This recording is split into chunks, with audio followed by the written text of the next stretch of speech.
I'm going to leave this up if that's okay, Your Honor. Right. Thank you. So we've finally reached the point in trial for closing arguments. And what this essentially means is it's an opportunity for the state of Tennessee to go through, talk about the evidence a little bit, reflect on some of the witnesses, because it's been a pretty long, almost 2 weeks. The state will go first, then one of the defense attorneys will have an opportunity to go, then the state will go again. And Matt, I'll talk a little more about that in a second, but that's because the state carries the burden of proof. So I think each of you should have a jury instruction pamphlet in front of you. I'm going to ask you if you flip to page number 6. It covers the burden of proof. And it seems like it's a common misnomer for the burden of proof to appear to be higher than it actually is for the state of Tennessee. And don't get me wrong, it is a high burden, and we gladly carry that burden every step of the way. But when you read about reasonable doubt, and that, of course, the burden never shifts to the defense. The burden is always on the state of Tennessee. It is a burden. It's not absolute certainty. It does not require you to say, I don't know 100% what happened. That is not what is required by the law. It is not absolute certainty. It's essentially, can you go to bed and let your mind rest easy? Can you, actually I'm going to do one other thing real quick. What I'm asking you to do is essentially use your own common sense. That's one of the most important things. Okay. And I'm going to give an example of what I mean by this, if I can.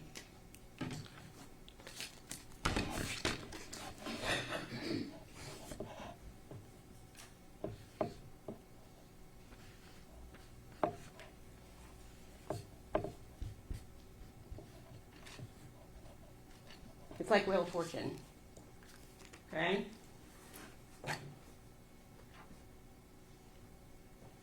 My handwriting's not the best, though. But you get the idea here.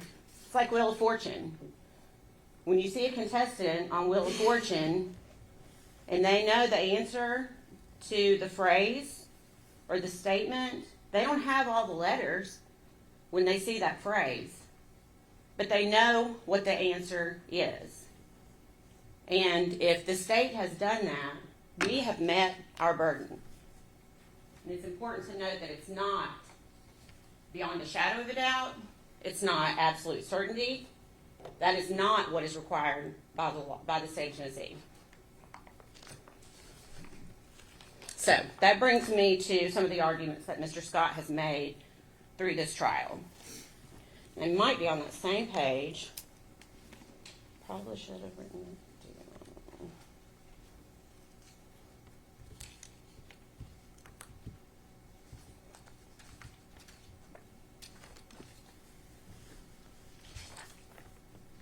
Here it is, page 5. In your instructions, in the second paragraph, it states, statements, arguments, and remarks of counsel are intended to help you in understanding the evidence and applying the law. But they are not evidence. And I beg you to remember that. When Mr. Scott gets back up and makes his arguments, remember that.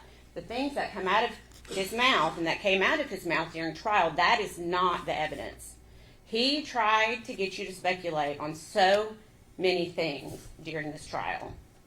He wanted to throw out strange theories with aluminum foil.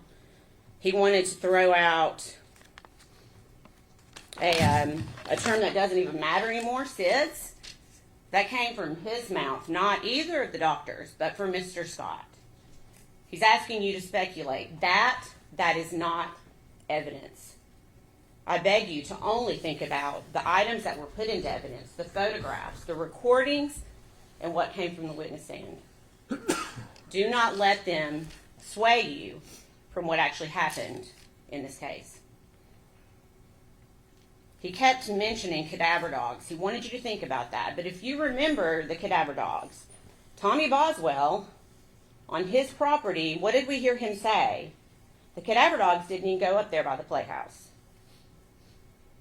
He wants you to believe maybe the body wasn't there at that time. He's trying to throw you off, but he didn't show anything. There's no proof. There's no evidence.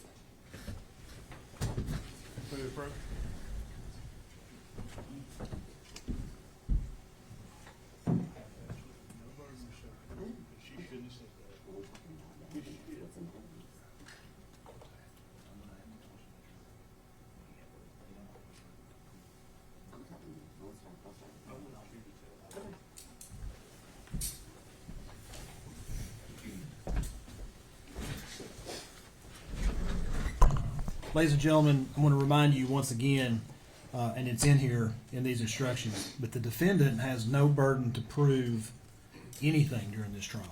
The burden is wholly on the state of Tennessee. Okay? Go ahead, John. Thank you. And I believe I said that. The state, we gladly carry this burden. But again, what comes out of Mr. Scott's mouth is not evidence. You heard nothing from the witness stand about cadaver dogs. There's no piece of evidence about cadaver dogs. And Mr. Scott said in his opening statement, humans make mistakes. Do you remember that? Dogs also commit mistakes. And if you remember, Agent Fraley and Agent Gratz, both with the TBI, what did they say? They didn't smell anything in that playhouse until they lifted the black bag, and immediately the smell of decomposition hit them. I submit to you, cadaver dogs, what do they work off of? The smell of decomposition. Don't let that fool you. Mr. Scott also talked a lot about Hunter Wood. We heard a lot about Mr. Wood in this trial. Again, did we hear any witness from the witness stand that ever saw Evelyn with Hunter Wood? There wasn't a witness that ever saw Evelyn with Hunter Wood. And if you remember the text messages that we saw yesterday from essentially Hunter's own mouth, it's pretty clear that he's yet another victim of Megan Boswell. She was feeding him the same lines that she was feeding every other person in this case. Mr. Scott brought up the theory of an accident, or the word SIDS. Well, you heard Dr. Malushnik say that in the past 10 years, in the state of Tennessee, a child 12 months or older has not passed away from SIDS or sudden unexplained death. Those are statistics from the state of Tennessee. But somehow Mr. Scott wants you to believe that somehow that's how this baby died, even though she has foil wrapped around her head, a blanket wrapped around that, inside a trash bag, upside down, in a trash can.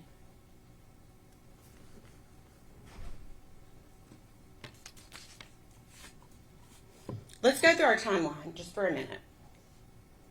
What do we know? We know that Evelyn was okay until November of 2019. We know that Evelyn was seen at Thanksgiving by family. And then Megan Boswell started a new job at the Chicken Shack. What do we know after that? Megan Boswell meets Hunter Wood. And we know that Sue Whitson is probably the last person to ever see Evelyn alive again. You remember the picture that Sue took? This is very likely the very last picture of Evelyn Boswell alive. Not taken by Megan Boswell, but taken by the babysitter. Sue Whitson testified that the last time she babysat was the end of November, early December, which just so happened to coincide with when Megan Boswell met Hunter Wood, a guy that she was hoping might change her life. But Evelyn was in the way. What did we hear? Do you remember Megan's friend, Maddie Broom? We heard a little bit about her. Her brother, Stephen Lawrence, tried to help Megan. She drove her to a few of the interviews. And if you remember, Megan was apartment shopping on December 8th. And on that date, Evelyn was not with her. And so Stephen asked her later, after it's been reported that Evelyn's missing, he says, was Evelyn gone by then? And what did Megan say? Yes. Yes, Evelyn was gone by then. So that takes our window from December 3rd, essentially when Megan Boswell started working at the Chicken Shack, to December 8th. Evelyn Boswell's 12-month well visit. Do you remember that? Scheduled for December 5th. Megan doesn't call and cancel. She just no-shows. And Casey Saltz, the receptionist there, had to reach out and ask Megan, and Megan gave some excuse, I can't remember what it was, as to why she couldn't bring her, so they rescheduled for the next day. Did Megan show up with Evelyn the next day? No, she didn't. I submit to you, that's because Evelyn was already gone at that point. Casey texts Megan again, and Megan has yet another excuse. The appointment's rescheduled one more time for December 11th, and conveniently, Megan then says, oh, I've decided to change pediatricians. And as we can all imagine, when you change pediatricians, we all know that children have vaccine records and all of the things that come with being, especially that first 12 months of life. They've got a lot of appointments and a lot of vaccinations. So it'd be really, really important to transfer that information to the new pediatrician. Did Megan Boswell do that? No, she didn't. They never got a request from another pediatrician. That was just another line that Megan Boswell told to start trying, I say trying, to cover her tracks. We also know that on December 7th, you saw a text message yesterday from a girl named Haley Marie, and that is the very first time that Megan tells the story her dad has her. December 7th. Keep in mind, Sue Whitson saw Evelyn alive for the last time, and then Megan just stopped showing up. And then by December 7th, she's concocted her plan. And it really explains why so much time goes by. Because I know that's a question we have all had. 2.5 months goes by. 2.5 months. But now we know. We know why. Because Megan Boswell was telling every single person in her family and her closest friends that Evelyn was with her father. So what does a rational person think? Okay, we're glad. I think Tommy even said that from the stand. I was proud of him for stepping up. I was proud of him for stepping up and taking responsibility. But time continues to pass, and you've heard witnesses, and particularly Bailey and Audrey, Megan's closest friends. They were all starting to talk and to think that something doesn't feel right. Just doesn't feel right. But no one could have known how wrong this was at the time. February 2020, finally, Tommy Boswell says, I've had enough. I want to see my granddaughter. Show her to me by tomorrow, or I'm reporting it to DCS. Well, Megan couldn't do that. Megan knew she couldn't do that because she knew where Evelyn was. We all know where Evelyn was. And so Megan did not produce Evelyn that day, and Tommy finally gets the ball rolling on trying to find this little girl. And they first show up at Hunter Wood's house on the lake in a nice neighborhood, and Megan Boswell's there, but there's no baby. There's no Evelyn. And you remember, the only thing Megan, you remember James Lewis from DCS, the only thing Megan was really able to show was this box from Hunter's bedroom. And you remember what Megan called that box? A memory box. Now, why would you call something a memory box if you are alleging that your child is still alive? This is all Megan Boswell had of Evelyn in that house. house that she was trying to show DCS that Evelyn was living in. She couldn't show him diapers. She couldn't show him a pack and play. She showed him one outfit that she held up on a hanger. Not an outfit that Evelyn had ever worn. There was no evidence that a child had ever been in that house.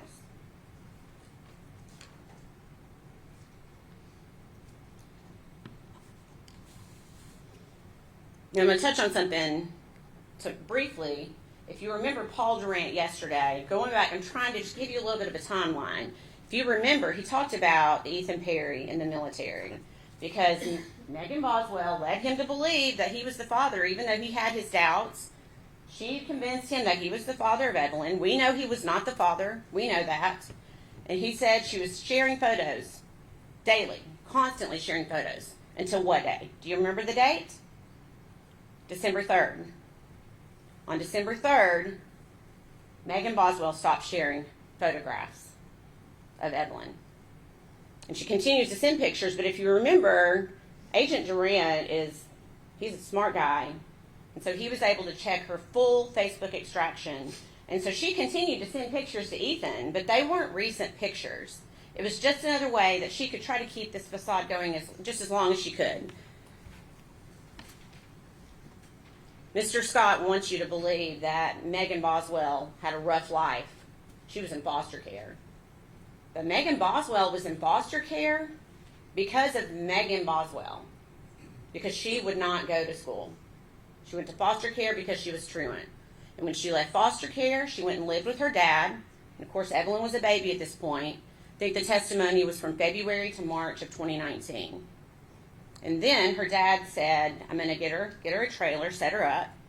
He bought her a brand new car, buys her a trailer. He's giving her everything she needs to raise this child. And she goes and lives with her mommy, her grandmother, from April until October of 2019. And then finally into the trailer from October to December. I think it's fair to say that she did not live in that trailer with Evelyn for very long.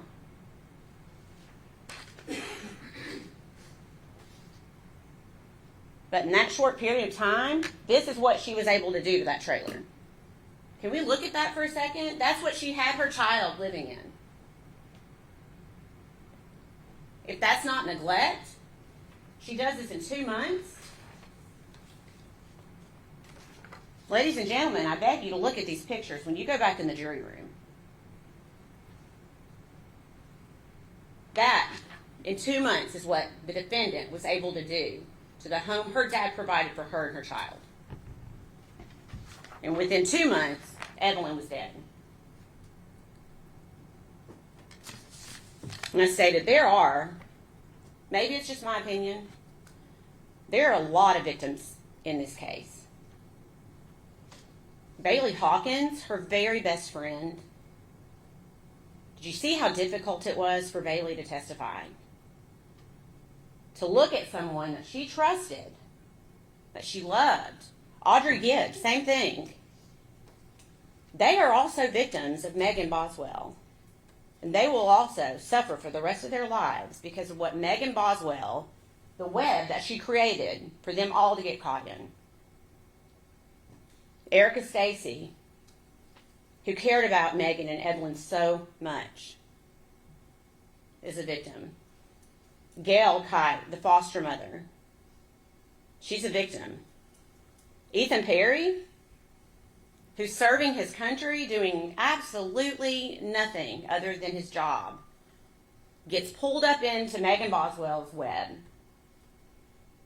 because Megan Boswell is only worried about Megan Boswell. And I'll submit to you that Hunter Wood, the person that they would like to blame somehow, is also a victim of Megan Boswell. She starts with first blaming Ethan Perry. She does that for a few days. And when she quickly realizes, gosh, law enforcement can figure out that I'm not telling the truth here, I guess I better tell something different, then she goes to her mom. She blames her mom, her own mother. She's willing to blame All the time knowing. I mean, we know. Let's find the picture. We know where Evelyn was.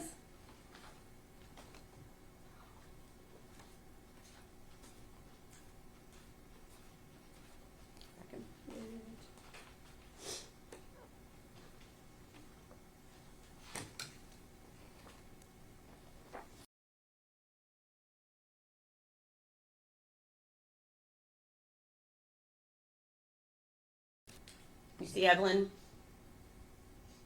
That's where Evelyn was.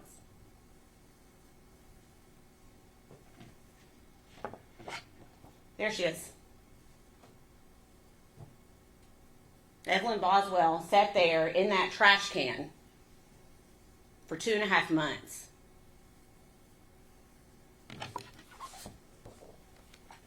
And her mom discarded her, not just Evelyn, but everything that was associated with Evelyn. Everything. Because she didn't need it anymore. Everything. She didn't need that stroller anymore, so she left it behind. She didn't need the clothing. Do you remember all the pictures that came in and all that stuff that was in that shed? Because she didn't need it anymore, because she knew where Evelyn was. The defense wants you to believe that Hunter Wood is the one that backed Megan's car up to that shed? In the middle of the day. In the middle of the day, Hunter's just going to go over there. He has a truck. The testimony was that Hunter had a big truck. Now, why in the world, if he had a truck? I mean, this clearly took more than one trip. I guarantee you. Look at all this stuff. They want you to believe that Hunter Wood backed Megan Boswell's car up to that shed that day. Tommy came home. It was in the middle of the day. Where's the diagram? Do you remember the diagram of the scene?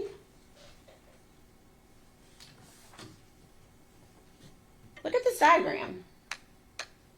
They somehow want you to believe that Hunter Wood pulls up this driveway and comes to this shed right here, right in front of Omani's house. Tommy's house, up on the hill, in the middle of the day. Is that reasonable? What is reasonable? How about that Megan Boswell is the one who drove her own vehicle, the vehicle her dad bought for her, up to that shed, because Megan Boswell is the one who had a key fob. Remember, there's a gate there that only opens with a key fob. That's the only way a car is coming through that driveway. And Megan Boswell lived there. You just heard that she lived at her dad's house and at Omani's house, and so they're not going to be surprised if Megan Boswell is on the property. She's the one who dumped Evelyn's property there. She's the one who took the trash can there. Not Hunter, not anyone else. It's Megan Boswell.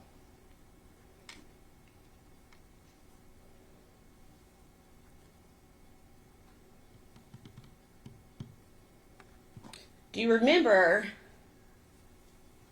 there was more than one text message? And of course, keep in mind, the whole time these text messages are coming through, that's where Evelyn is, okay? Just think about that for a second.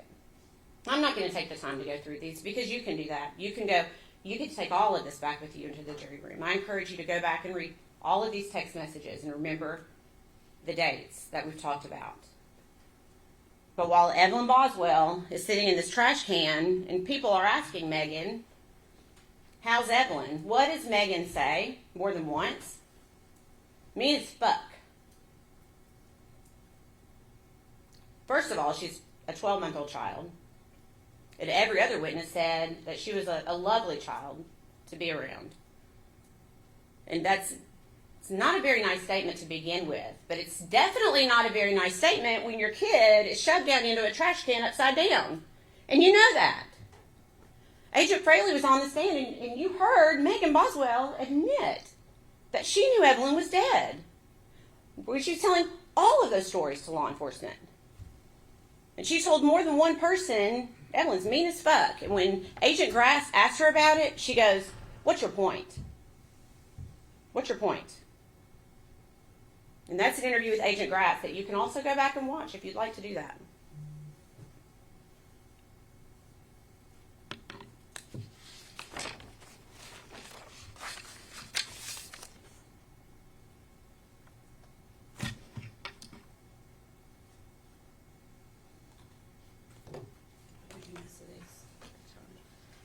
So we saw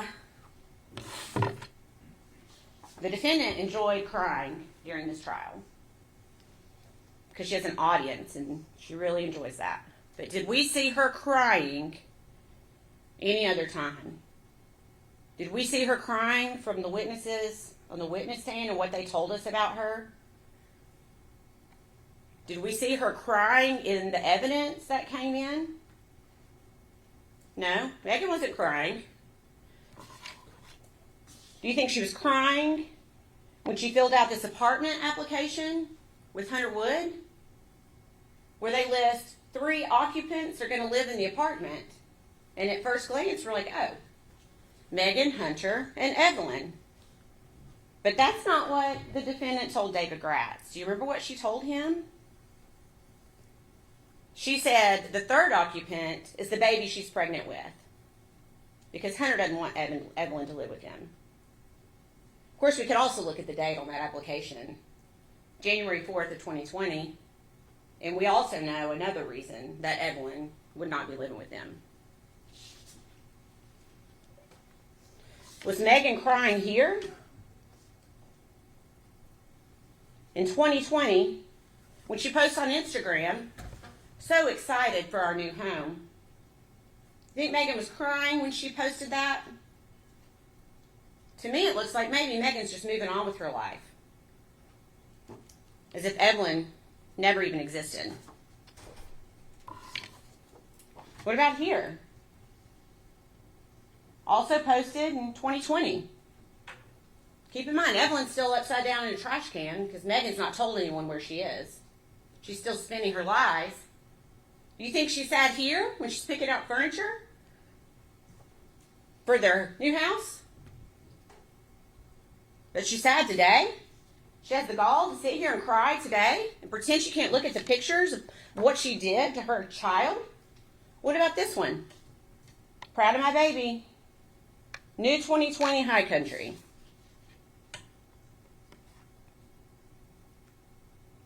Was she sad then? What about in December? Weeks after Evelyn has been brutally murdered. What is Megan Boswell doing? Does she look, maybe we should zoom in. Does she look sad here? Maybe she is. Sure doesn't look like it. Her kid's upside down in a trash can, and she's going to the aquarium with her new boyfriend.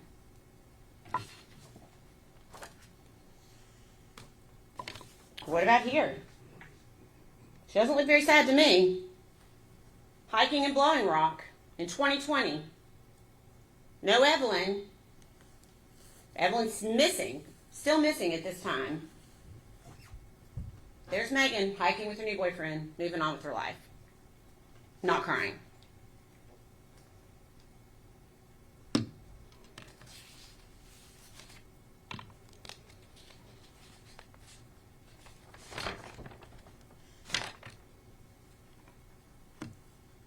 Maybe Megan Boswell didn't have an end game. Maybe she didn't know. Maybe she hoped that Evelyn would never be found. But she had to know at some point these stories were going to catch up with her.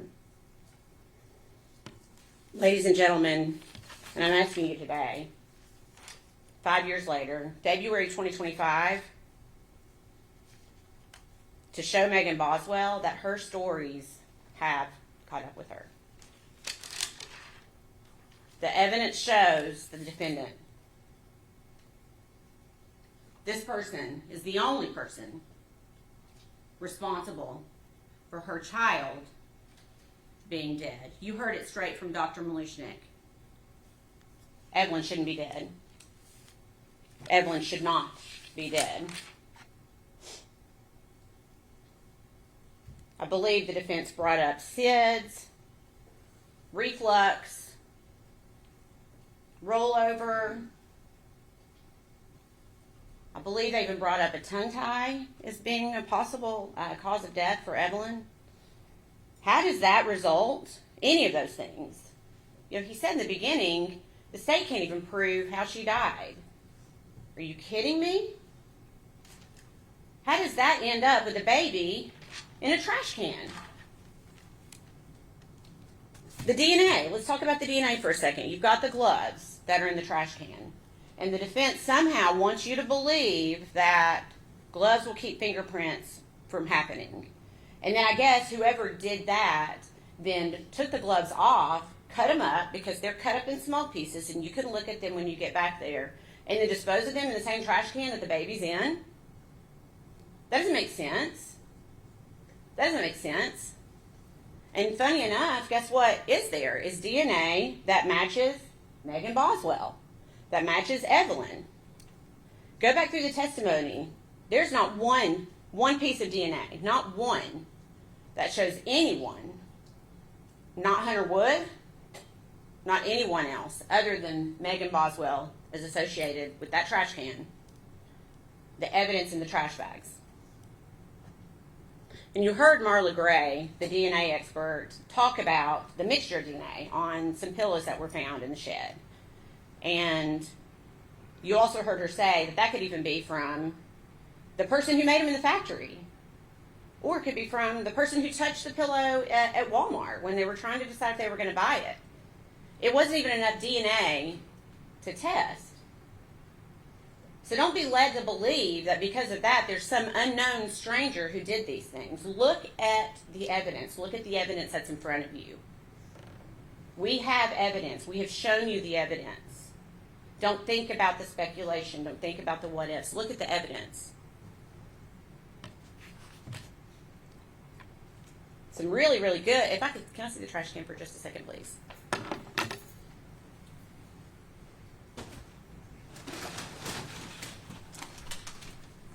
Thank you.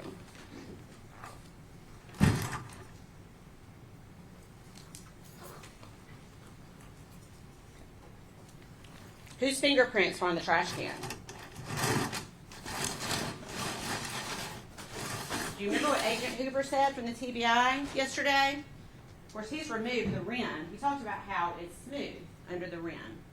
If you're going to carry a trash can, how do you pick it up to carry it under the rim? Whose fingerprints were under that rim? Megan Boswell. Megan Boswell's fingerprints were under that rim.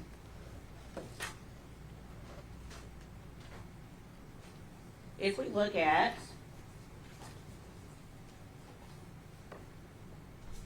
Exhibit 17, can you see the black trash bag there? Whose fingerprints are on that trash bag? Megan Boswell's fingerprints. And you heard Dr. Malushnik say, and I think you can see for yourself, that trash bag's not just gently placed down into the trash can. It has been forcefully, and it's a hard image. It's a very difficult image to think about. But that's the evidence that we've been left with, that black trash bag was placed on top of Evelyn in the white trash bag. And it was forcefully pushed down. Compressed, I think is a word that was used during the trial. And that's how Megan Boswell's fingerprints ended up on that black trash bag. Even more damning than that is the fact that Megan Boswell's fingerprints are on the foil wrapped around Evelyn's head. I would love to know a different explanation for how Megan Boswell's fingerprints got on that foil, on that trash can, on the black trash bag, except for the fact that she murdered her baby. She put her in that trash can with food trash and debris, covered her body, essentially mummified her, and tossed her away, literally, with the trash.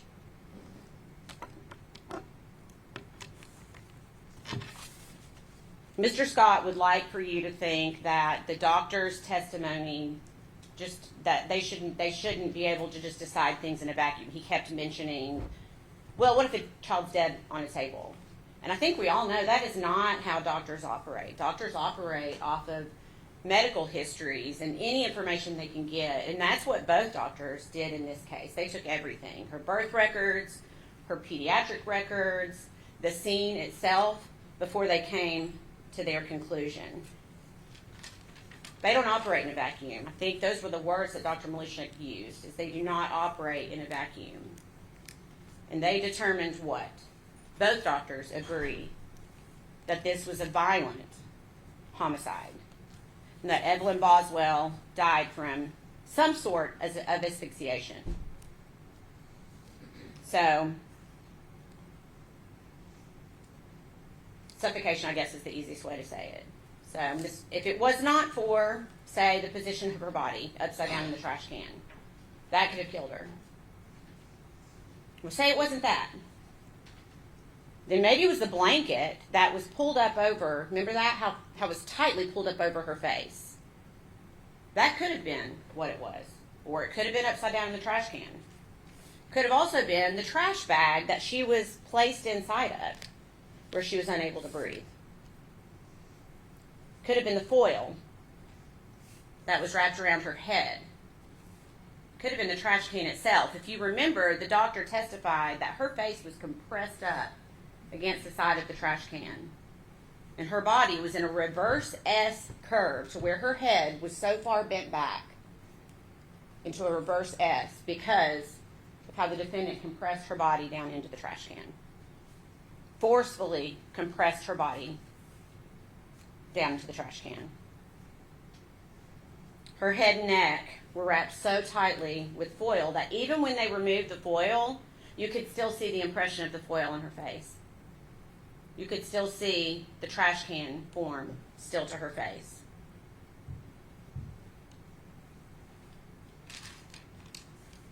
Quickly, I'm going to ask you to go to your verdict form page.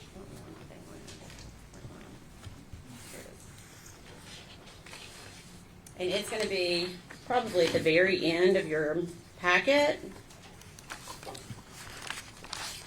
Page 50 is where it starts. So these verdict forms, I'm going to show you one example. Okay.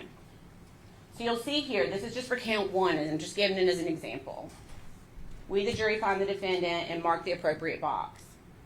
So if you go back in the jury room and you agree as a whole that Megan Boswell is guilty of first-degree murder, you do not need to consider anything below that. Those are what we call lesser-included offenses, and we're required by law to put those on the verdict form for you to consider.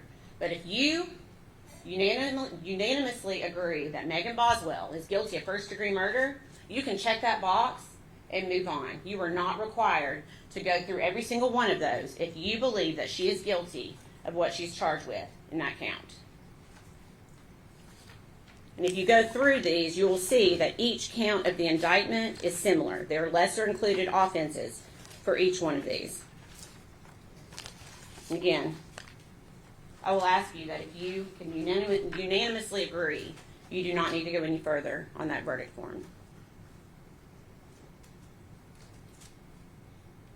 The state has to prove several elements for each charge, and those are also in your packet.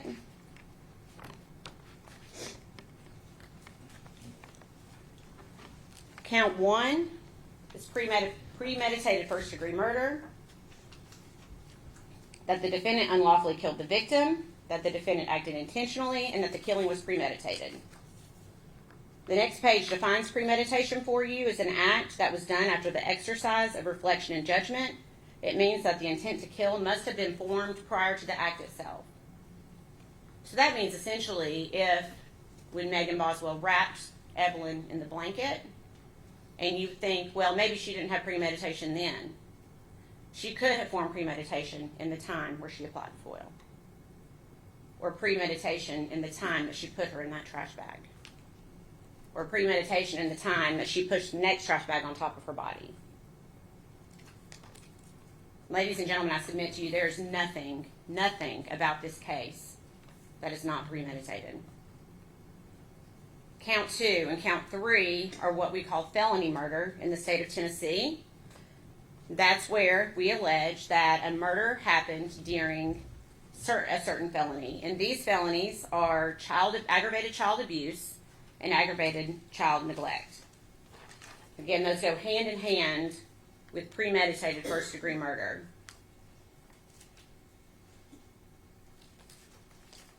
we submit to you that not only did the defendant abuse the child, but that she neglected the child. And one of the perfect examples is how she left her in the trash can. That's neglect. Leaving her in the trash can, that's abuse. And it resulted in her death, which is felony murder. And we have to prove that the child is under the age of 8.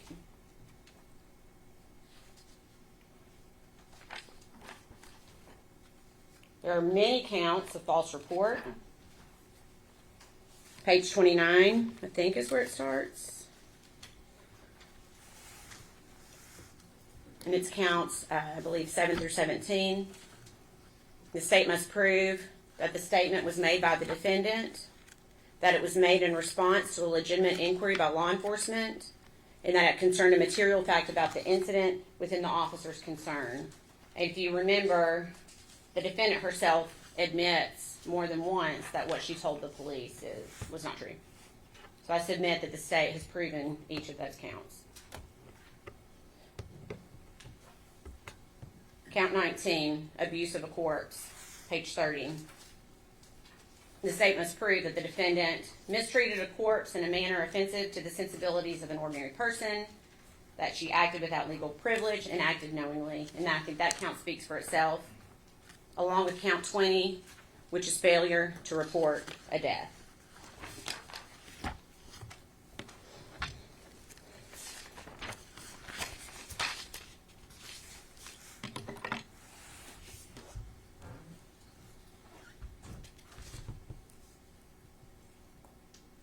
A lot about this case really has been more about Megan Boswell than about this child, Evelyn. But Evelyn mattered. She deserved to grow up. She deserved that, but her mom took that away from her. And there's no evidence that anyone else was involved. I think you can see this was a pretty good investigation. It was very thorough, and the evidence continued to point in only one direction. The evidence only pointed at one person, Megan Boswell. She failed her daughter. She had the chance to keep her safe, to protect her, to give her to someone else if she couldn't handle her. You heard from the witnessing, there were people that she could have given Evelyn to that would have given her a beautiful life. But instead, she violently murdered her daughter. And she told story after story after story for 2.5 months. And maybe the worst part is that she just went on with her life as if Evelyn had never even existed. But Evelyn did exist. Evelyn is a real person. And Megan Boswell should not be able to go on as if Evelyn did not exist. There are things we will never know about what happened. None of us will ever know everything. But I think it's fair to say that we do know that Evelyn was in the way. She was in the way of Megan Boswell living the life that she thought she deserved, that she wanted to live. So Megan removed her. It's as simple as that.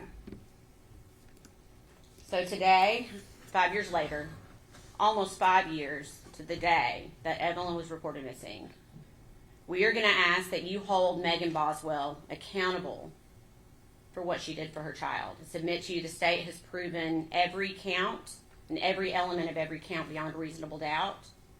And we are going to ask that you return a verdict of guilty. Thank you, General. Mr. Scott, you may close.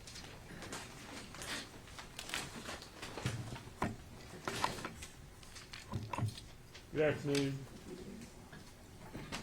I appreciate y'all's time. Appreciate you being here. Although I know you may not be here by your own free will, but I still appreciate it. This is a hard case. There's a lot of emotion in this case, and Amber Massengill is very good at giving an emotional closing and wanting you to play on your emotions. To jury instructions will tell you that this case is not about your emotion.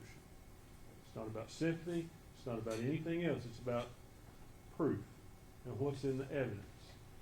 That's what this case is about.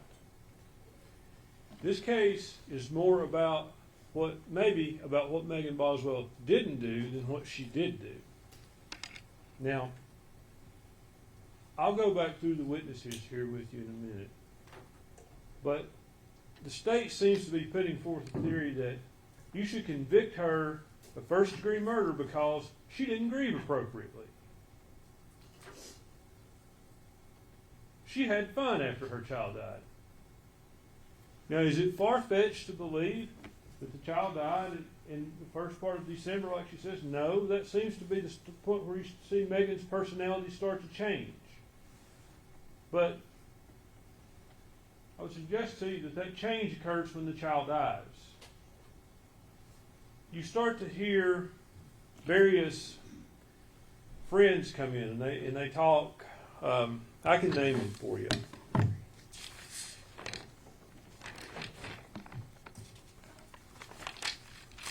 Let's talk about Casey Saltz. She worked at Megan's pediatrician. And she was also, technically, would have been Megan's foster sister, I guess. She was the daughter of Megan's foster mother. And she talked about Megan being a good mother. She acknowledged that. She witnessed that. Megan brought her to the doctor. You have an exhibit in the records. It's item 67. It came in through the pediatrician. Read that page for page. It demonstrates that Megan was a good mother to Evelyn. She took her to the doctor for well checks. She took her to the doctor when she was sick. She got medicine for her. She did what she should do. And then she misses that appointment in December. And that's when this starts. And I would submit to you, when all of this really starts, the child is dead. Now, we hear from other witnesses. We hear from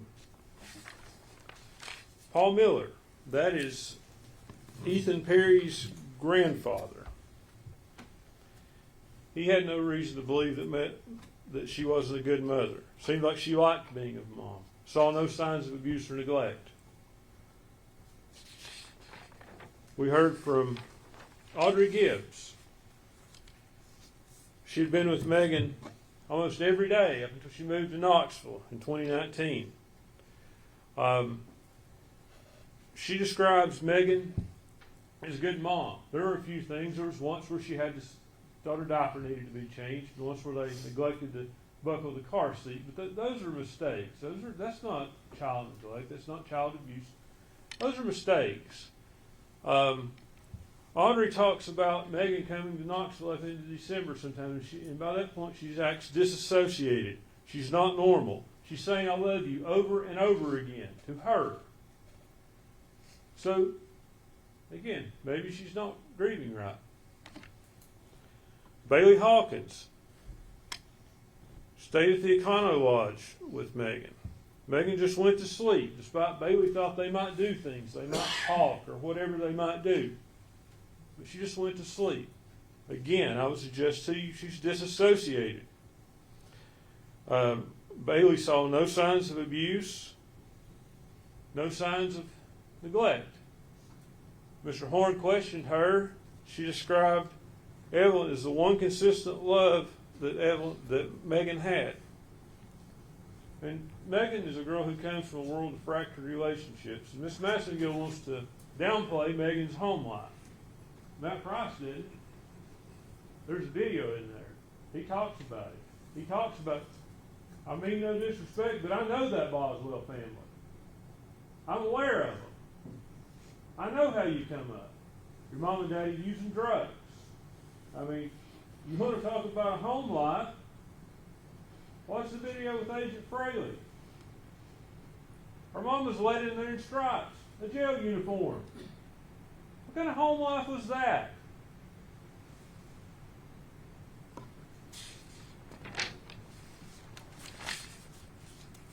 And then we get to Caitlin Jones Carter, whom you can make what you want of her testimony. Her body language tells me she's no longer Megan's friend. However, she described, aside from the one day when she saw Evelyn as dirty, that Megan had been a good mother. No signs of abuse, no signs of neglect. She said she saw Evelyn sometime in December. She tried to tie it to her school, but she really couldn't give us a specific date. So I think the best you can say is that it's sometime in December.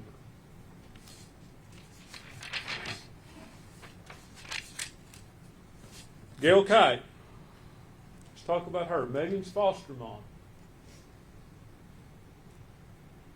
She gets Megan when Megan comes into her foster care. Megan's 7 months pregnant. She's 17 years old. Gail describes her as looking like she's not pregnant, as being underweight. We know from the medical records and the testimony that come in from Dr. Smith, Megan suffered from intrauterine growth restriction at that time. We've heard that. So that's the shape she's in. But Gail talks about how she gets her in good shape. She has the baby. She's a loving mother. She takes care of the baby. Gail never saw abuse, never saw neglect, never had any doubts about Megan.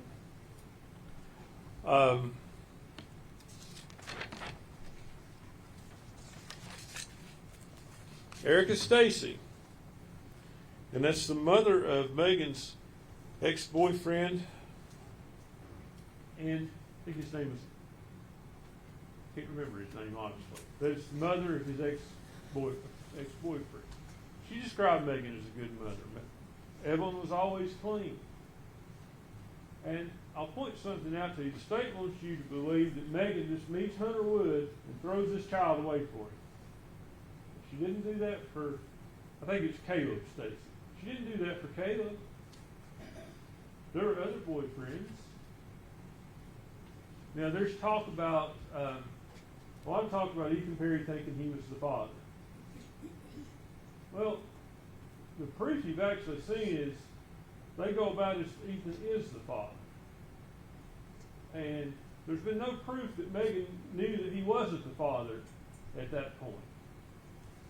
I'm not trying to, it just happens that sometimes people may think one person's the father and they're not. But calling him out of anything or anything else. Like it's not like this didn't start early on that she thought Ethan was the father. She obviously thought a lot of Ethan. She drove to Texas, took Evelyn to see him. Now, he did say one thing that kind of struck me a little odd. He acted as though she just showed up in Texas. I suspect, and he finally admitted on cross-examination, that he told her where he was in Texas.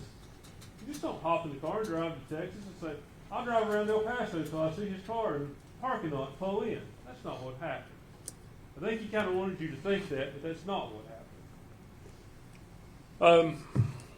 Let's talk about Randy Wood. Randy Wood is the father of Hunter Wood. The state called him. The state is the one who elicited the information about Hunter Wood being hospitalized. That's the first you hear of him being hospitalized. It's the state.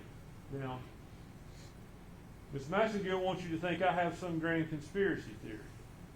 I don't. I do have a statement from Megan Boswell when she talks to Agent Fraley about what happened in this case. She says, Hunter was there when Evelyn died. I wrapped her up and I swaddled her. I held her. She kept getting colder as the day went on. I didn't want her to get cold. Hunter took her and he got rid of her. Now, they want you to believe that that's just impossible.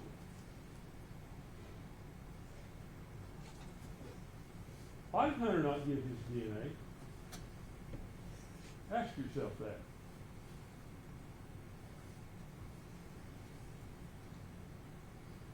If you have nothing to hide, why wouldn't you just let them test your DNA against all the evidence they had? Turns out they couldn't have tested it, probably. But he didn't give them that chance because he had something to hide. Now, his dad said that he was schizophrenic. I asked him, is he schizophrenic and have hallucinations? He agreed with me on that. He also agreed with me when I asked him if he talked about using an aluminum foil or tin foil. And he says, yeah, he talks about some off-the-wall stuff. Now, ask yourself who's more likely to wrap that child in tin foil. The child's mother that has cared for the child, taken care of the child, or the boyfriend who's schizophrenic. And I'm not trying to vilify Hunter Wood. That's not been my intention throughout this trial. But Megan's statement is that one of them rolled over on the bed. And the young mother may think that. There could have been other causes. When we get to the causes, I guess we can go ahead and we can talk about Dr. Smith and Dr. Malushnik. Now, Dr. Smith, I asked her about several different things. She's the lady who actually performed the autopsy. And she formed an opinion of homicidal death based on the way the child was in the trash can. But she could not tell you a medical basis for the child's death, other than a diagnosis of exclusion. And the diagnosis of exclusion is simply, we don't know what else is wrong with her, so she must have smothered in this trash can. That's what they want, what she said, essentially. Now, I cross-examined her about a lot of things. I asked her about SIDS. And even though the subsequent doctor didn't agree with it, Dr. Malushnik, I didn't ask about something that didn't exist. Dr. Smith knew exactly what SIDS was. We talked about it. We talked about the ages, how we don't know what causes it. She answered questions about it. She said, ultimately, she could not rule that out in this case. Just like she could not say with any degree of certainty that the child was placed in the trash can alive or dead. She couldn't say that. She brought up that the child had a heart valve that leaked. She admitted under cross-examination that could have been what killed the child. We talked about laryngeal, we talked about laryngeal convulsions. Could that have caused the death of the child? She admitted it could. Now, Ms. Massagill brought up that I brought up tongue tie. I brought up tongue tie, I brought up GERD, I brought up an infection she had, because all of those things can lead to the onset of SIDS. That's the research, and Dr. Smith agreed with that. Now, I want to tell you something about Dr. Smith and Dr. Malushnik. I think Dr. Smith she was the medical examiner in Johnson City when this happened. Dr. Malushnik is not her boss. It's not like she's somehow over her. Dr. Smith was the chief medical examiner at the Jenkins Autopsy Center, Forensic Center. Subsequently, for whatever reason, the state sent her report to Dr. Malushnik for another opinion. Dr. Malushnik only reviewed her report, and she finds that it's a good report. But then she wants to go further and find with some type of certainty that child was placed in the trash can. And you saw an exchange between me and her in here yesterday. It went on for 4 or 5 questions. And I kept asking her, Doctor, can you say any type of certainty? What can you say about this? Can you conclusively say that that child was dead when it was wrapped in the blanket, wrapped in tinfoil, and put in the trash can? She evaded that question. She wouldn't answer that question. She finally answered that question only after it was threatened she would be in contempt if she didn't directly answer the question. And her answer was, no, I can't say conclusively. And then she threw out kind of a parting shot at me as she left. And suggest to you the more accuracy of that parting shot, she said the child could have been murdered some other way. Should have been. The child could have died some other unknown way. That's what the truth would have been. She presupposed that this child was alive when it went in the trash can. The doctor who did the autopsy was very clear she could not conclude that. She said it couldn't be excluded, but it cannot be included. Dr. McLuhan come in with a preconceived notion of that's what happened.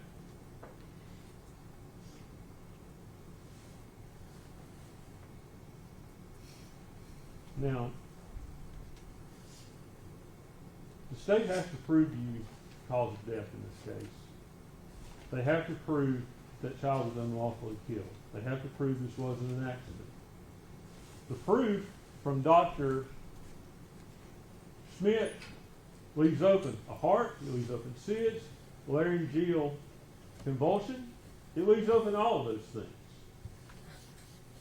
We don't know what happened. And it also left open a rollover, which is what Megan told Agent Fraley.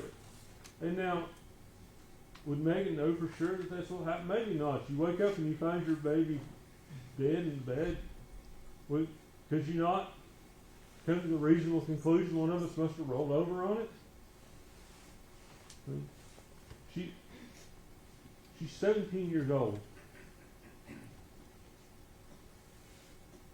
She's not sophisticated. She's had a hard life. She's scared that she's going to get in trouble. Hunter Wood's scared that he's going to get in trouble. And that's why she does what she does. Hunter takes the baby to dispose of it. She knows about it. Is that right on her part? No, it's not.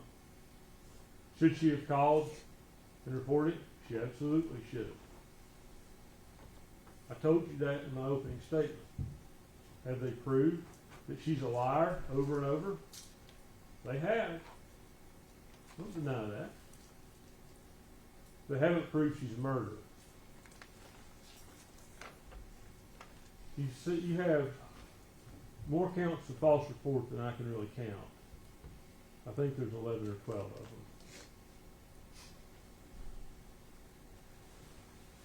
Almost every time she's talking to law enforcement, you're considering a count of false reports. With the exception of, you're not considering one for the time she talked to Agent Fraley. That's not before you. I would submit to you what happened was the conversation with Agent Fraley on the 25th of February, almost 5 years ago. That was a breaking point. That's a breaking point where she finally admits Evelyn is dead. She's able to admit to herself. You saw all these pictures she's sending back and forth before that. That's how she's grieving. Maybe she doesn't want to accept that the child is dead. Maybe as long as she keeps talking about it, talking to the media, talking to the police, and saying that Evelyn is somewhere else, she believes that.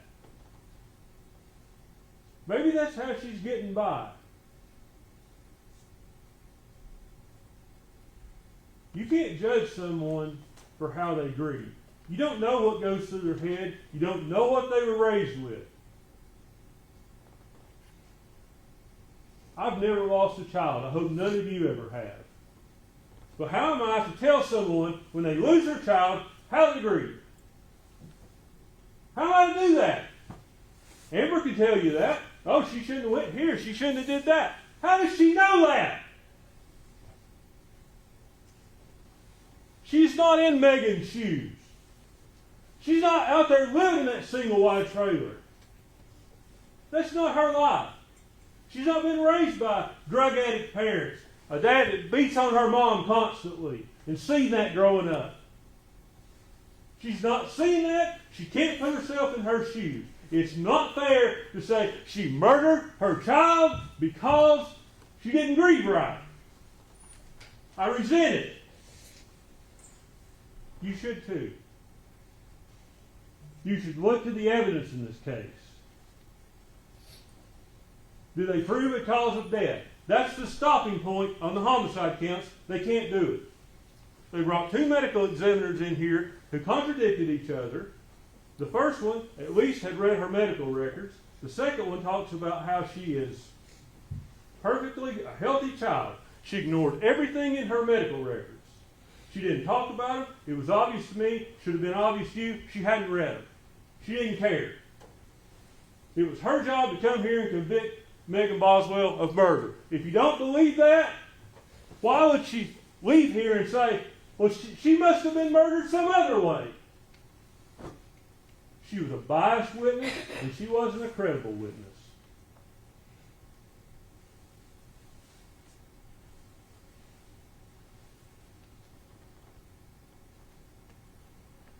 Now, let's talk about the tinfoil.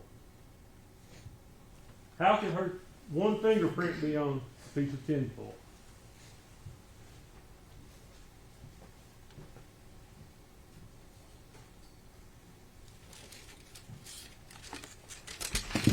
Can y'all see this roll? Maybe like this.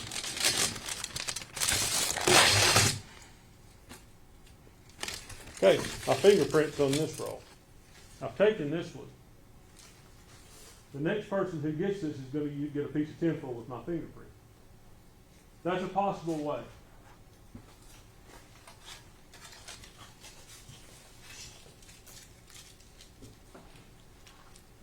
What's another possible way? We've heard that the tinfoil had food and debris on it. So there's food and debris in the trash can. But maybe the tinfoil was already thrown away in the trash can. If it came off of a roll like that, whoever got it would have had to have reached in there and gotten several pieces. There were several pieces of tinfoil. I believe 4. There should have been fingerprints all over it. One fingerprint. One fingerprint. It doesn't prove she put that tinfoil on there. Now, what about DNA on the garbage can? I would just about guarantee you, each and every one of you, your DNA is on your garbage can in your kitchen. Your DNA is all over the house. Your I said DNA, actually fingerprint. Your fingerprints are all over your house. It's the kind of thing we don't think about, but you touch something, you put your prints. I think that's what you should consider. I mean, probably Evelyn's handprint on the trash can. At some point, I think in opening, I mentioned to you an unidentified palm print on the trash can. Well, I didn't know at the time it was a child's because it wasn't in the fingerprint analysis report. It's not unbelievable that it's the child's. Now, Ms. Maxengill made a statement, and I was a little perplexed with it. The defense wants you to believe that wearing gloves prevents putting fingerprints on something. You heard the fingerprint experts say that it can. I think we all know that from our common sense stuff. If you cover the fingerprint up, you're not going to leave it on something. Now, let's go back to the statement with Agent Fraley. February the 25th. She's talked to law enforcement over and over. And she talks about how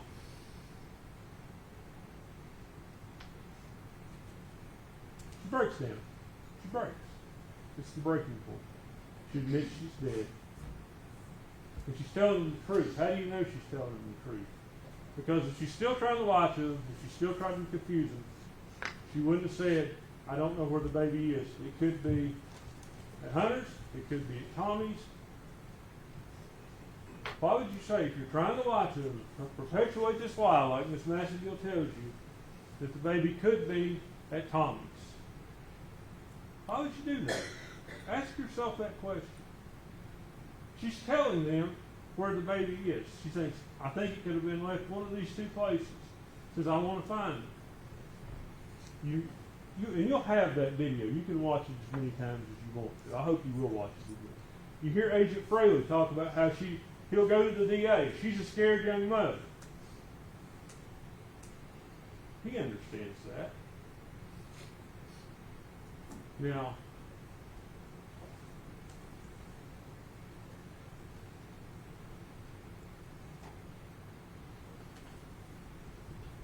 I don't have to prove this case to you. I wish I could, but I can't. You can't prove a negative. What I can tell you is the state has not proven their case. They've not proven the cause of death. They've not proven that the death was an unlawful killing as opposed to an accident, or some rolling over in the bed being an accident, or some kind of health-related issue. They haven't proved that. Let's talk about the gloves. I go around in circles sometimes, and I hope y'all are following me. I apologize for that. But let's talk about those gloves. Ms. Massagill talks about the criminal tore the gloves up from the trash can. I think if you'll remember back and look through your notes, TBI cut those gloves up for testing. I could be wrong, but I think that's the case. Now, what do those gloves tell us? Do they match up to anyone? No. But they do match up to an unknown male. There's not enough profile there to match it to someone specifically identify them, but it matches it up to an unknown male. That's why there's not multiple fingerprints on the tinfoil on the child. Those gloves that match some unknown male. We know it's male DNA. We know that. Finally, let me talk just a little bit about Hunter. There's a text thread, and it's in February. It's between Megan and Hunter. And it appears like Megan's telling Hunter the same story she's telling everyone else. Well, remember, Megan's told Agent Fraley that Hunter doesn't want his name brought into this. He doesn't want to be involved. He told her not to tell anybody anything about the child.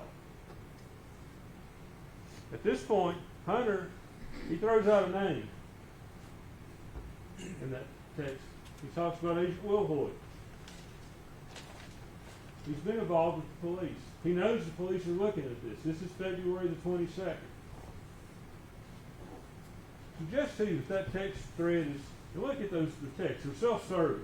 I'm just worried about the baby. I just want the baby returned safe. That's Hunter and Megan's way of covering Hunter's involvement in this. I'm not saying Hunter killed that child, but I'm saying he did dispose of the child. That text thread, it's a convenient way if you think about it. If you're trying to have proof that you didn't do something, if you start a conversation, start texting it, say, oh no, I didn't do that. Look at my text. I texted her, she's told me this. It's a convenient thing for him.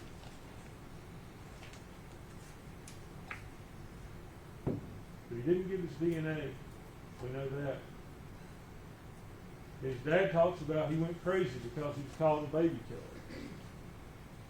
Maybe he went crazy because of his participation in disposing of that body. We don't know. Everybody seems to agree he has went crazy.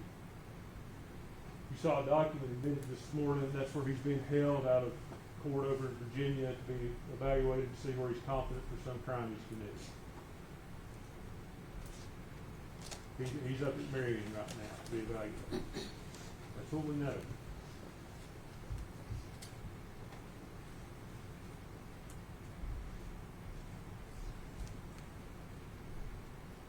I hope I've answered your questions.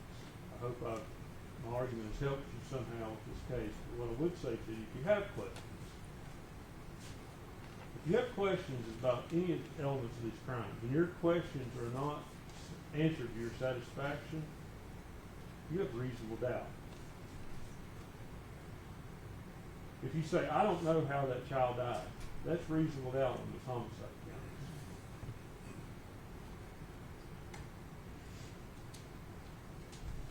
I don't think I have much more to say to you. I go to a Baptist church and I hate long sermons, and I'm used to it. I think I've been up here for about a half an hour, but I think I pray you'll come to the right decision. Thank you. Thank you, Mr. Scott. General, you may close on behalf of the state. Thank you, Judge.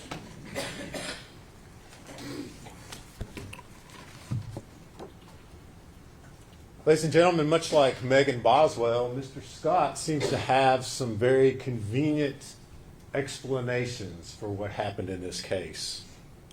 Lots of things that happened in this case. All of the evidence in this case that points to his client, he's got some sort of explanation for it. But the problem is, in order to buy into this, in order to believe it, you have to believe Megan Boswell. You have to believe that when she spoke to Agent Fraley on the 25th, that she was somehow, for the first and only time in this courtroom, speaking the truth. But I think each of you, as you sit here, know that's not possible. That's not possible. Megan Boswell is one of those people. You used to hear the expression, the truth ain't in them. The truth's not in Megan Boswell. She doesn't know how to tell the truth. Everything that she tells to every person in her life is for some reason. And that reason is because Megan's trying to get something out of it. She is a master manipulator. Even at 17 years old, you sit there and watch those videos. She's trying to play everybody. She's trying to play the law enforcement officers who are interviewing her. She's playing her friends. Every person in her life who walked through that gate and sat up on that witness chair was in some way manipulated by Megan Boswell. Some way. Whether it was about Evelyn, whether it was about how she was going to pay for a babysitter, whether you're the father of my child, whether you're a great-grandfather, whether your wife who's dying of cancer is babysitting the kid. I mean, she knows no bounds. There is no person that she will not manipulate and tell untruths about and to. No one. But Mr. Scott comes in here today and says, yeah, hey, come on, ladies and gentlemen, the 25th, that was the point, which she decided, hey, I'm going to be truthful here. No, it wasn't. And we know it's not. It was just another story. She was telling law enforcement to lead them some other way. That's all it was. And if you remember, when Agent Gratz testified, General Massengill was asking him the question, when did this first thing about accidents and rollovers, when did that come up? Well, it came up when the police and law enforcement finally said, we got nothing going on here. We got to give her an out. We got to give her something so we can try to find this kid. So they're the ones who suggested it. And then very conveniently the next day she comes in and guess what? Oh, yeah, I forgot. Yeah, that's right. I'm sorry I've been lying to you all for days and days and days now. But now I'm going to tell you the truth. But that's not what happened. That's not what happened. I submit to you, the only time that Megan Boswell may have told the truth about some small portion, if you remember during one of the interviews, Lieutenant Price, who had been very patient with her up until that point in time, finally said, come on, something happened on December 21st. And she stopped him and corrected him. Remember? She said, no, something happened before December 21st. Yeah, something did. She murdered her child. That's what happened before December 21st.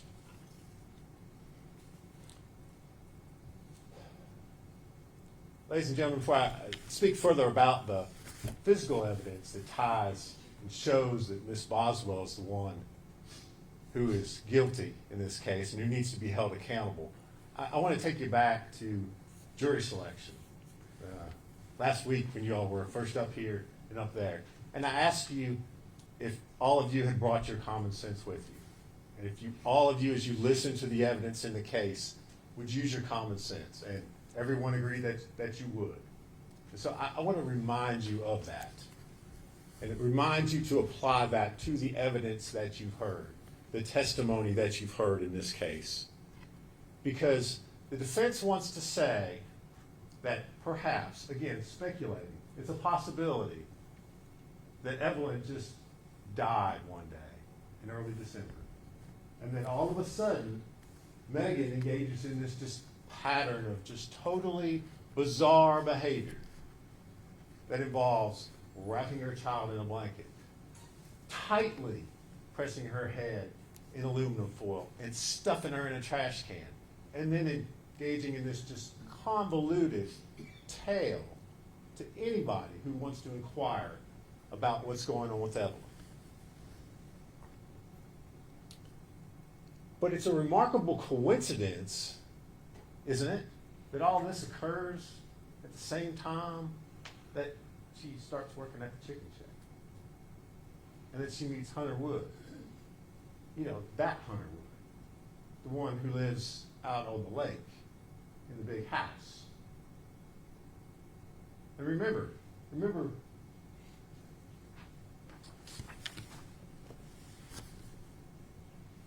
this is where Megan's living before December. These are the conditions Megan's subjecting her child to before December. Then she meets Hunter Wood. Big house out by the lake. Dad owns a business that I'm working at.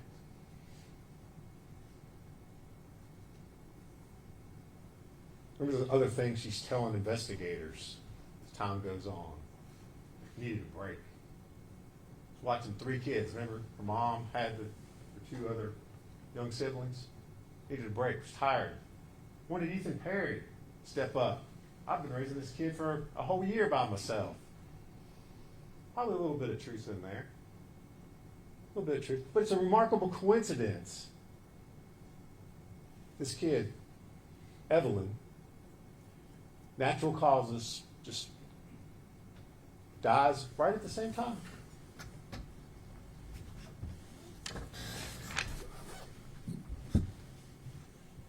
Apply your common sense in asking yourselves why. Why would Megan Boswell then start on December the 7th? She tells Bailey Hawkins, hey, it's just me. Ethan's grandma has Evelyn right now. December 7th. Remember, she starts Chicken Shack the 2nd. 7th, 5 days. 5 days later. Why does she start telling all these things that are obviously not true? I'm in a custody battle with Ethan. I don't have her. Evelyn's sick. She's got the flu. I can't bring her. Can't bring her up there to get the Christmas gifts. Let you see her. Why does she do that? Why does a mom who, by everybody's testimony, everybody's, her friend Bailey Hawkins told you, I mean, yeah, she wasn't a perfect mom, but she did well. She did well. They all did. I mean, she's posting pictures on Facebook, Instagram. Everybody. Her own pediatrician, Dr. Pugh, came in here. Yeah. She's a good kid. We didn't have any concerns.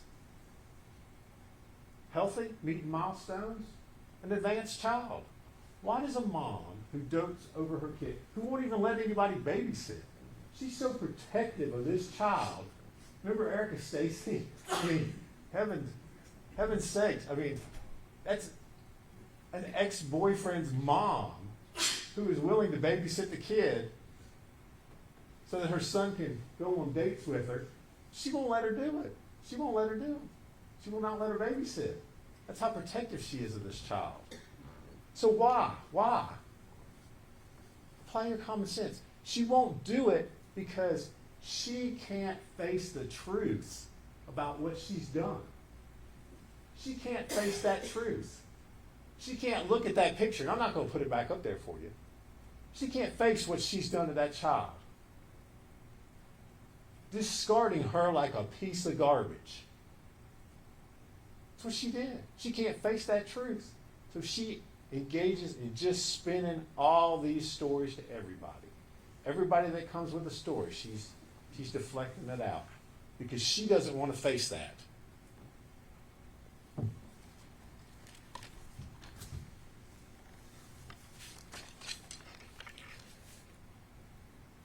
It is almost unbelievable to me that the defense is still arguing that Hunter Wood had some involvement in this case.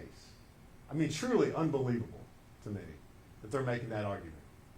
That has no credibility, number one. And two, No proof whatsoever. Not a single shred of evidence has been presented in this courtroom that ties Hunter Wood to anything dealing with the death of Evelyn Boswell.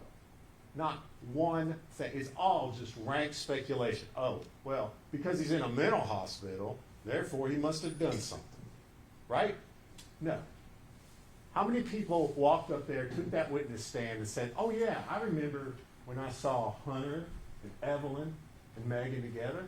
I remember when I saw that. None. Nobody said that.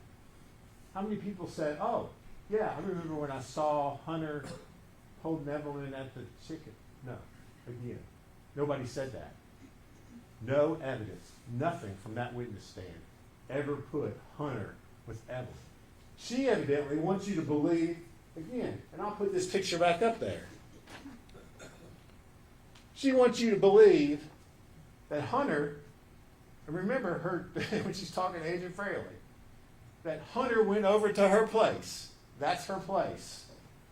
Stayed the night with her and rolled over on the child. He's got a place over, nice place over on the lake, remember. But that's what she wants you to believe. When her breaking point, when she's finally telling the truth. Apply your common sense to that.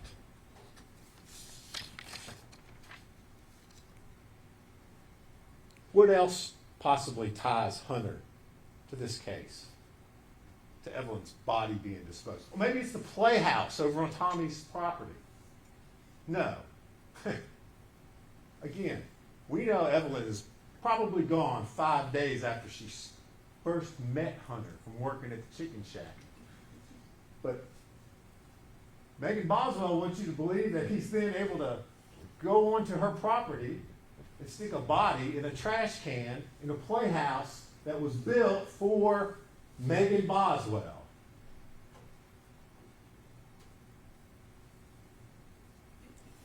Mr. Scott asked you,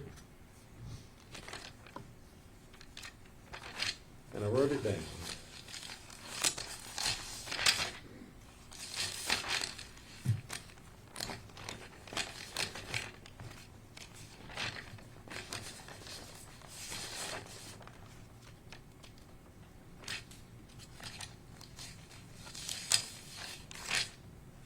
He asked you who was more likely to have left a print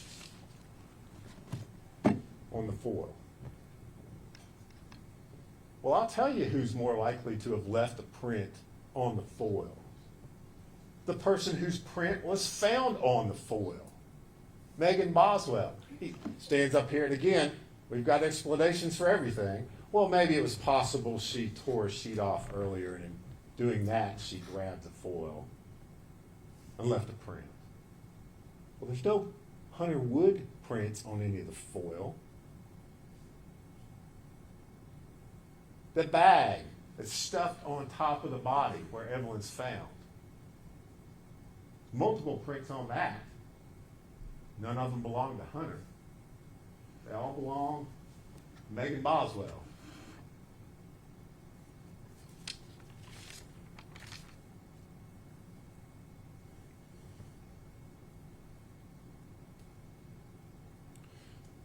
He wants to say, and again, it's still beyond my comprehension that we're talking about Hunter Wood here. You know, why wouldn't Hunter give a DNA sample?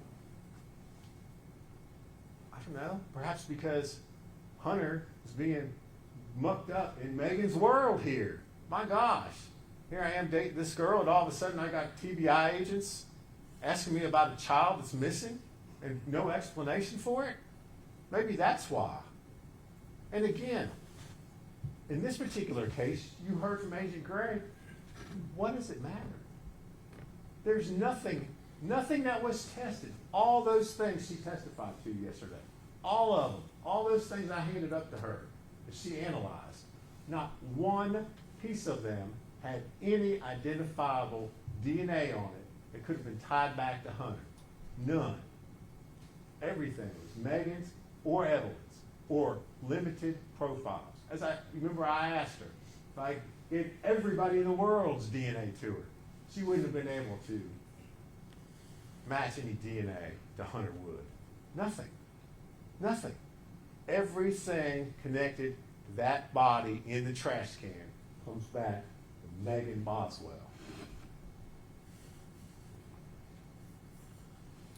And then, let's not forget,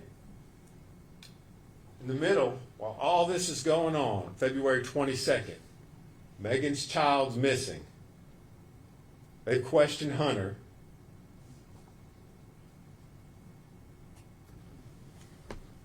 And they have this conversation. And Mr. Scott wants you to believe that this is some kind of contrived thing between Megan and Hunter. But what evidence did you hear that there was any sort of contrived conversations going on here? Nothing. Again, nothing. In order to believe that, you've got to believe one person, Megan Boswell. And we know you can't believe her. No. Hunter says, yeah, but where's the baby? I just want the baby to be found safely.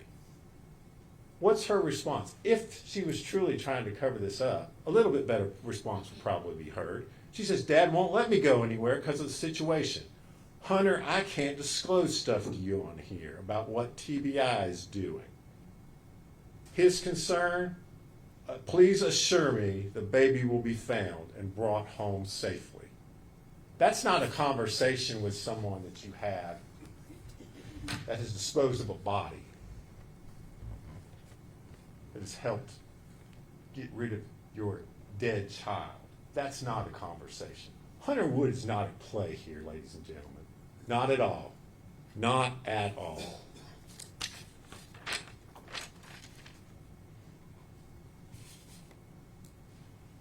Defense has also talked to you about these things that medical conditions that they questioned the medical examiners about yesterday. Possible things that might have caused Evelyn to just suddenly die of natural causes. A perfectly healthy child. Again, he's asking you to speculate about possibilities. But we don't decide this case on possibilities. And if you think about it, ladies and gentlemen, you didn't hear from just 2 doctors about Evelyn's condition, about what kind of a child she was. You heard from 3 doctors. Her pediatrician testified in this case too. And what did she tell you? Evelyn was a healthy child, advanced, had met all of her milestones. Any concerns about her health? No, her concern was that on December the 5th, she doesn't show up for her year checkup appointment. She's a no-show.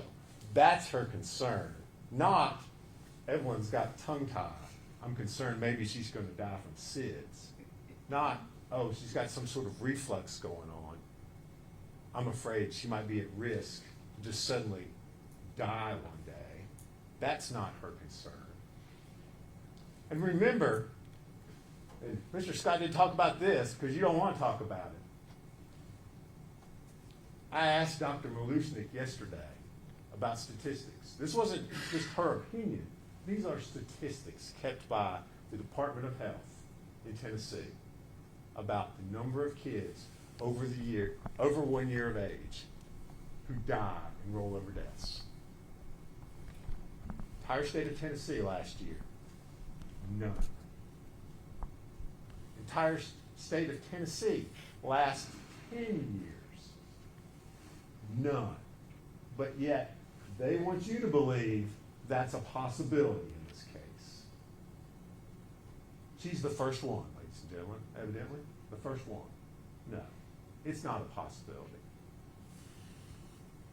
You decide this case on the evidence that you've heard and the testimony you've heard from that witness stand. And the testimony you heard from 2 different medical examiners is that this child died from asphyxiation. That's what they told you. Both of them told you that. He said they had contrary opinions. They didn't have contrary opinions. One of them had a little stronger opinion, but they both had the same opinion. They both told you the cause of death was the same thing, asphyxia.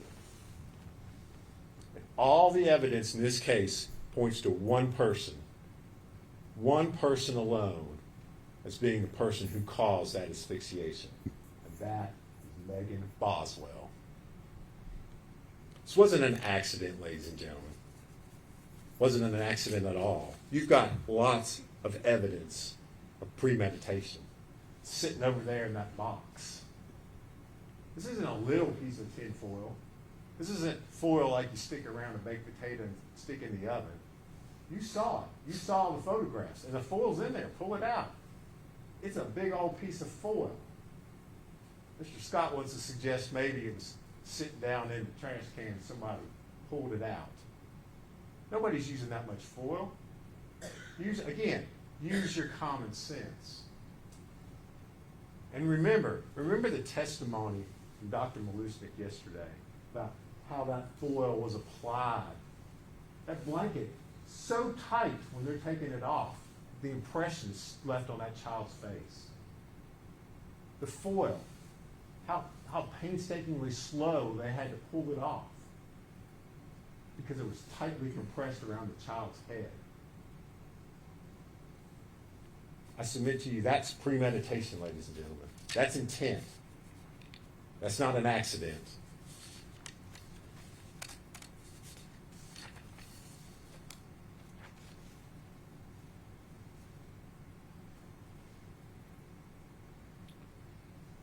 Part of this case, ladies and gentlemen, that, as Mr. Scott said, is really, it's sad. It really is. It's a tragedy.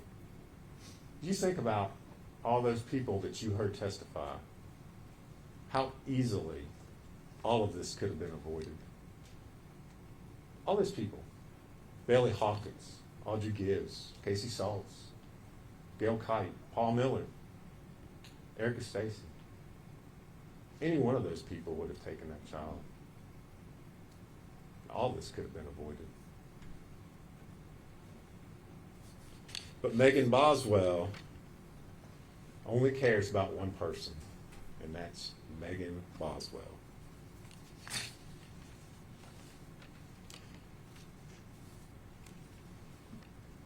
She started a facade back first week of December after she killed her child. She created this world, this web, you've heard it called. And that's a pretty good description of it. It's a web. And it traps and ensnares everybody that she comes into contact with.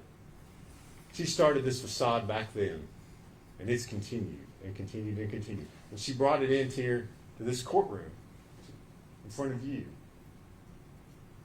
And she's trying to get you all to believe the rollover, believe the accident, believe my child died of natural causes, and that I just flipped out and engaged in this totally bizarre behavior. But in order to do that, you have to ignore the evidence in this case.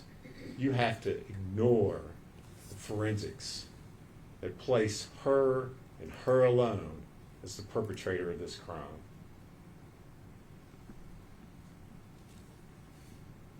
This case is the very opposite of an accident. It's an intentional and knowing murder of a child. Megan Boswell got rid of Evelyn so that Megan could be Megan.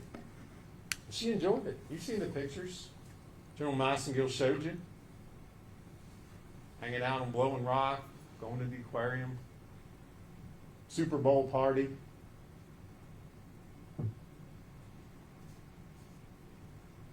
Megan Boswell sits here in this courtroom today as guilty as she was back in that first week in December. As guilty as she was on February the 18th when she first came in there. Detective Haraz and James Lewis interviewed her. She acted all surprised. What are y'all going to do? You going to find my child for? What do you do when a child goes missing? Remember those expressions, those questions she threw out there?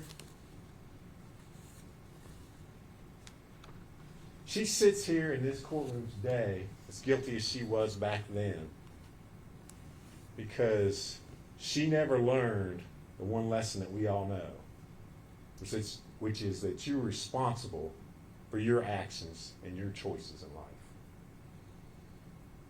And she sits here because she refused to learn that lesson. You've heard her interviews. She takes responsibility for nothing.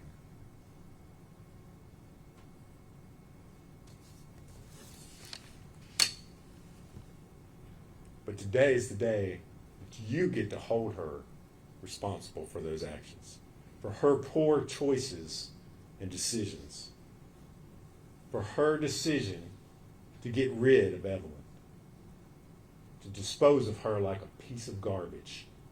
That's what she did, ladies and gentlemen. She disposed of her child like a piece of garbage. But her poor choices and decisions have a price, and they have a consequence. The state has proven to you over the course of the last week, Megan Boswell was guilty. First-degree murder, a false report, tampering with evidence, and a failing to report that death to authorities. We ask today that you hold her responsible for those poor decisions by finding her guilty as charged.